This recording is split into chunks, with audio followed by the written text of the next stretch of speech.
আমাদের আজকের সংক্ষিপ্ত সময়ের গুরুত্বপূর্ণ আলোচনার বিষয়, আমি আপনি যে সমস্ত বিষয়ের নাম শুনেছি আজ পর্যন্ত, যে সমস্ত বিষয়ের আলোচনা শুনেছি, তার মাঝে সবচেয়ে গুরুত্বপূর্ণ, সবচেয়ে দামি, সবচেয়ে মূল্যবান সালাত, সিয়াম, হজ, যাকাত, তাওহীদ, দান, সাদাকা, যত আমল রয়েছে, ইবাদত রয়েছে, যত বিষয় রয়েছে, যত কিছু রয়েছে আসমান ও জমিনের মাঝে, তার মাঝে সবচেয়ে উত্তম বিষয় আল কোরআন।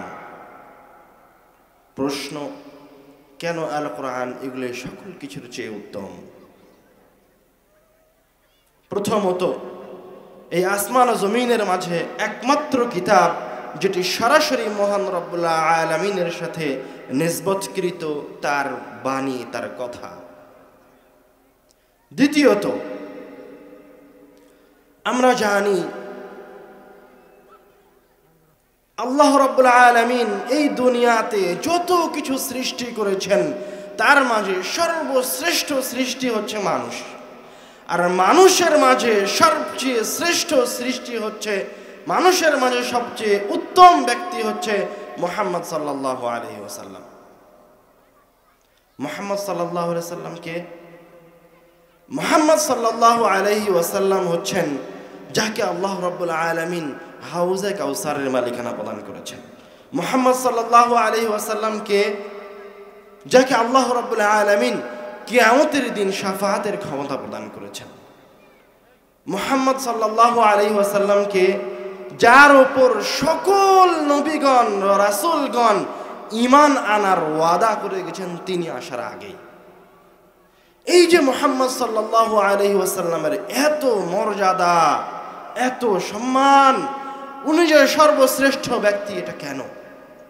এটা এই জন্য যে আল্লাহ রাব্বুল আলামিন মুহাম্মদ সাল্লাল্লাহু আলাইহি ওয়াসাল্লামকে সর্বশ্রেষ্ঠ মুজিজা, সবচেয়ে উত্তম কিতাব, সবচেয়ে দামি কিতাব আল কোরআন দিয়েছেন।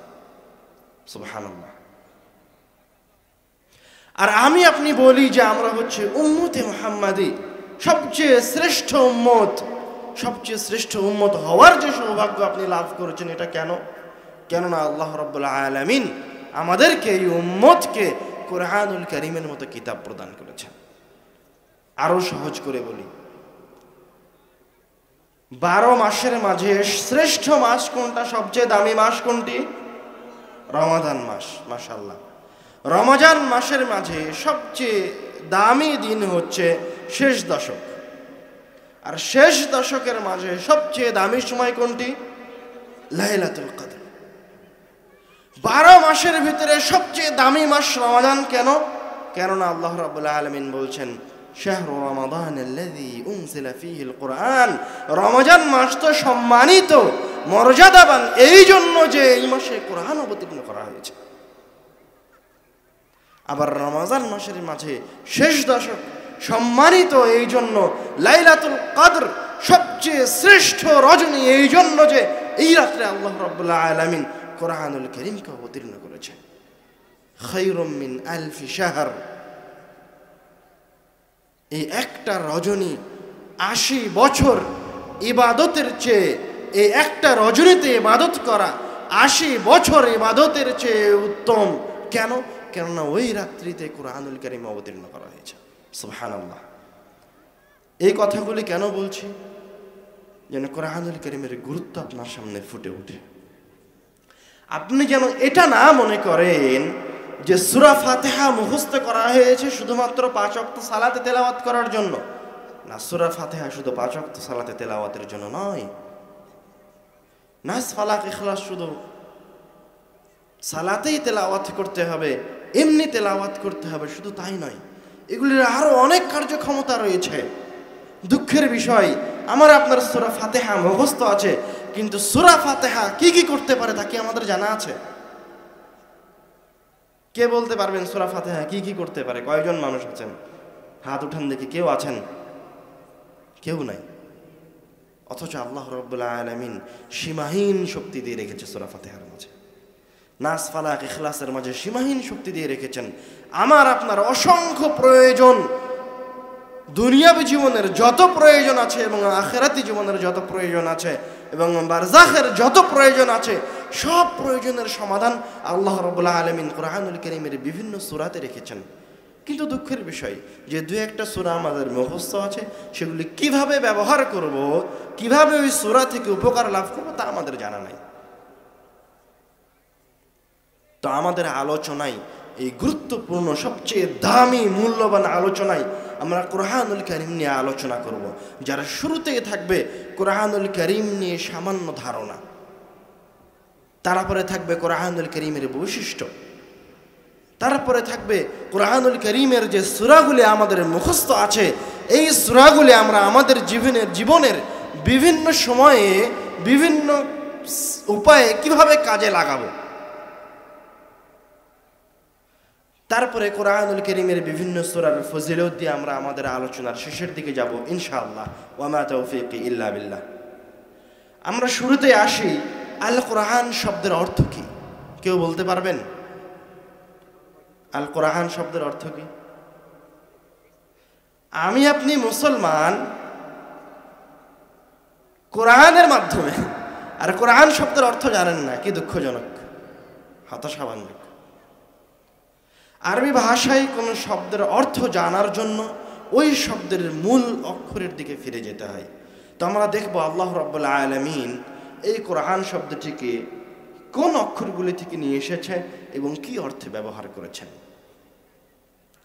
আল্লাহ রাব্বুল আলামিন কোরআনুল কারীমে বলছেন, লা তুহাররিক বিহি লিসানাকা লিতা'জালা বিহি ইন্না আলাইনা জামআহু ওয়া কুরআনা। হে মুহাম্মদ সাল্লাল্লাহু আলাইহি ওয়াসাল্লাম, আপনি কোরআন মুখস্থ করার জন্য তাড়াহুড়া করিয়েন না। ইন্না আলাইনা জামআহু ওয়া কুরআনা, আমার উপরেই দায়িত্ব রয়েছে এই কোরআনকে জমা করার, আবার আমার উপরেই দায়িত্ব রয়েছে এই কোরআনকে পড়ানোর, তেলাওয়াত করানোর। কুরআনা মানে তেলাওয়াত করানোর। সূরা আলাকে আল্লাহ রাব্বুল আলামিন বলছেন, ইকরা বিসমি রাব্বিকাল্লাযী খালাক, পড়ুন আপনার প্রভুর নামে। তো আল্লাহ রাব্বুল আলামিন এই শব্দটিকে, আল কোরআন শব্দটিকে তার কিতাবে কাফ রা হামজা এই তিনটি মূল অক্ষর থেকে নিয়ে এসেছেন এবং এই তিনটি মূল অক্ষর থেকে নিয়ে এসে পাঠ করা, তেলাওয়াত করা অর্থে ব্যবহার করেছেন। অর্থাৎ বোঝা যাচ্ছে যে আল কোরআন শব্দের অর্থ হচ্ছে তেলাওয়াত করার কিতাব, পাঠ করার কিতাব। আল কোরআন শব্দের অর্থ কি? আল কোরআন শব্দের অর্থ কি বলেন? তেলাওয়াত করার কিতাব, পাঠ করার কিতাব। এখন প্রশ্ন হচ্ছে, আল্লাহ রাব্বুল আলামিন এত শত শত নাম ছেড়ে দিয়ে তার কিতাবের নাম আল কোরআন রাখলেন কেন? আরও তো অনেক নাম রাখা যেত।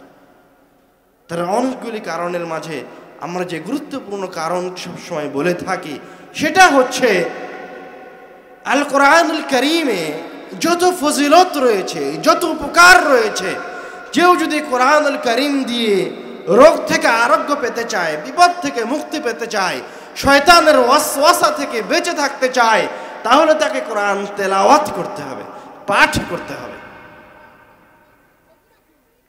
বুঝতে পারেননি মনে হয়?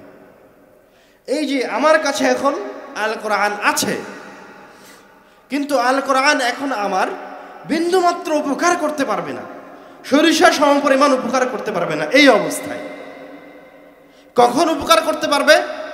যখন আমি এখান থেকে একটা আয়াত আমি তেলাওয়াত করব, তখনই কোরআনুল কারীম আমার উপকার করবে।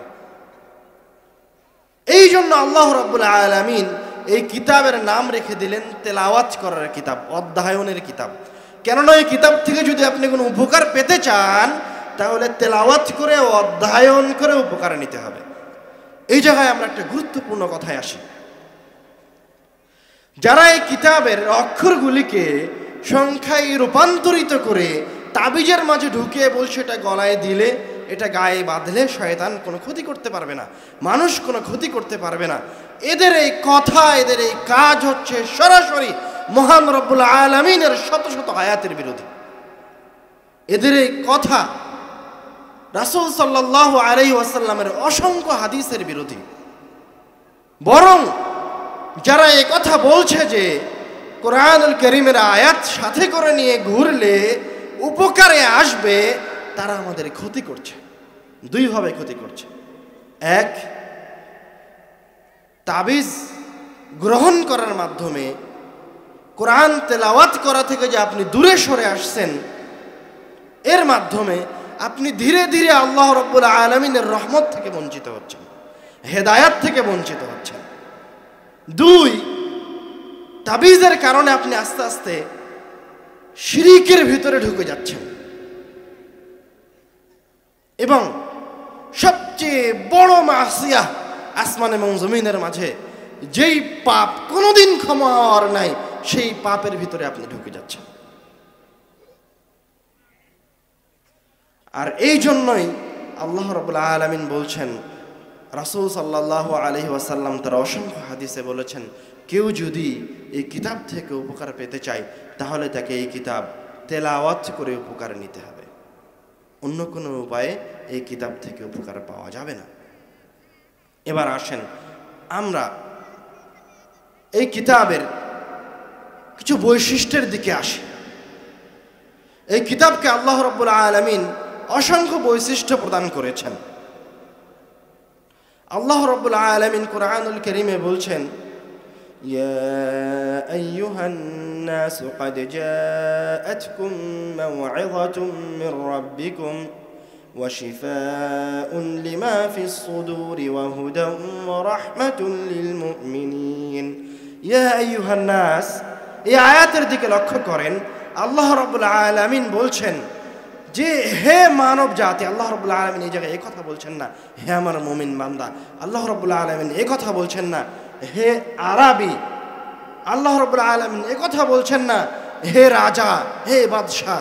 আল্লাহ রাব্বুল আলামিন সরাসরি বলছে, হে মানুষ, হে ধনী গরিব, মুচি ভ্যান চালক, রিক্সা চালক, ইহুদি খ্রিস্টান, নাসারা, নাস্তিক, তোমরা শোনো, ক্বাদ জাআতকুম মাও'ইযাতুম মির রাব্বিকুম, তোমাদের প্রতিপালকের পক্ষ থেকে তোমাদের জন্য একটি মাও'ইযা, উপদেশ বাণী এসেছে।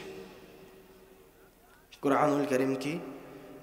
কোরআনুল কারীম হচ্ছে মাও'ইযা, উপদেশ বাণী।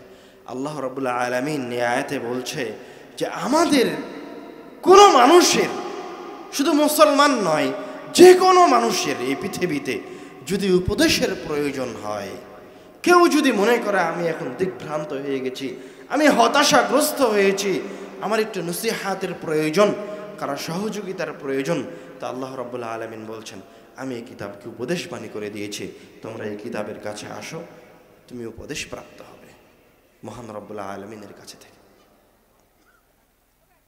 ওয়া শিফাa'উন লিমা ফিস সুদূর, অতঃপর আল্লাহ রাব্বুল আলামিন বলছেন এই কিতাবটা হচ্ছে শিফাa'উন লিমা ফিস সুদূর। নাফরমানির কারণে, পাপের কারণে, বিভিন্ন কারণে ওই যে আপনার অন্তরে বক্রতা চলে এসেছে, আপনার অন্তর পাপে, আপনার অন্তর নাফরমানিতে কালো কুচকুচে হয়ে গেছে, অন্ধকার হয়ে গেছে, ইবাদতের দিকে আসতে চায় না, তো আল্লাহ রাব্বুল আলামিন বলছেন এই কিতাব হচ্ছে তোমার ওই বিকৃত অন্তরের জন্য শিফাa'উন লিমা ফিস সুদূর, তোমার ওই নষ্ট হয়ে যাওয়া অন্তরের জন্য শিফা, আরোগ্য।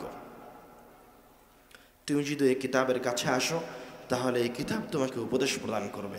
তুমি যদি এই কিতাবের কাছে আসো তাহলে এই কিতাব তোমার অন্তরে যত বালা ব্যাধি রয়েছে, যত পাপাচার রয়েছে, সব কিছু থেকে বের করে নিয়ে এসে তোমাকে একটা পবিত্র অন্তর প্রদান করবে। সুবহানাল্লাহ। ওয়া হুদান ওয়া রাহমাতুল লিল মুমিনিন। এবং আল্লাহ রাব্বুল আলামিন বলছেন এই কিতাব তো তোমাকে উপদেশ দিবে, এই কিতাব তো তোমার অন্তরকে পবিত্র করবে। শুধু তাই নয়, হুদান ওয়া রাহমাতুল লিল মুমিনিন, এই কিতাব হচ্ছে তোমাদের জন্য হেদায়াত, এই কিতাব হচ্ছে তোমাদের জন্য গাইডলাইন, যার মাধ্যমে তোমরা পথ প্রদর্শিত হবে। এই কিতাব হচ্ছে যখন তুমি এই কিতাবের কাছে আসবে তখন এই কিতাব তোমাকে নিজে সঠিক রাস্তায় নিয়ে যাবে। হেদায়েতকে যদি আমরা স্পষ্টভাবে বুঝতে চাই তাহলে আমরা আরবদের কাছে ফিরে যাব। তারা হেদায়েত শব্দটাকে কিভাবে ব্যবহার করত। হেদায়েতটা কি আসলে কোরআনুল কারীমের হেদায়েত? আরবরা যখন মরুভূমিতে সফরে বের হতো, একটা কাবিলা, একটা গোত্র বা একটা দল, তখন তাদের সামনে একটা উট থাকতো, তাদের সামনে একজন গাইড থাকতো। সম্পূর্ণ মুসাফিরের এই কওমটা ওই সামনের ওই উটকে অনুসরণ করত। তো আরবরা যেই উটকে অনুসরণ করত, যে উটটা সামনে দিয়ে যেত, ওই উটকে বলতো হাদি। কেননা ওই উটের পিছনে, ওই ব্যক্তির পিছনে যারা আছে তারা জানে না কোন রাস্তা দিয়ে গেলে গন্তব্যস্থলে পৌঁছা যাবে, ওরা ওর পিছে পিছে যায়। তো সামনের ওই উটটাকে বলা হয় হাদি, যে ওই উট তাদেরকে হেদায়াত দিয়ে সঠিক রাস্তা দিয়ে গন্তব্যস্থলে পৌঁছে দেবে। তা আল্লাহ রাব্বুল আলামিন ওই শব্দটাকে কোরআনুল কারীমে ব্যবহার করে বলছেন, ইন্না হাযাল কুরআনা ইয়াহদি লিল্লাতী হিয়া আকওয়াম।